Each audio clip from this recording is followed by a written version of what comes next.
Hola, aquest és el vídeo corresponent al bronzidor. El primer objectiu, que és fer sonar una alarma. Amb el bronzidor, això sí, aquí el teniu, actiu.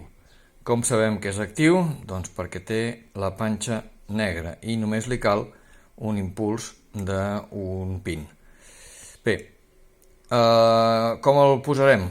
Doncs, com ja diu en la Word corresponent, on veieu el signe positiu, que ara el poso baix, doncs aquesta pota que correspon al mateix cantó és la positiva. A més la podeu veure perquè és més llarga. Doncs molt bé, aquí els dos cables que tenim el lila i tenim el negre i posem el bronzidor al seu lloc. I ara només ens queda connectar i que soni l'alarma. Veieu? D'acord? I ja està, res més.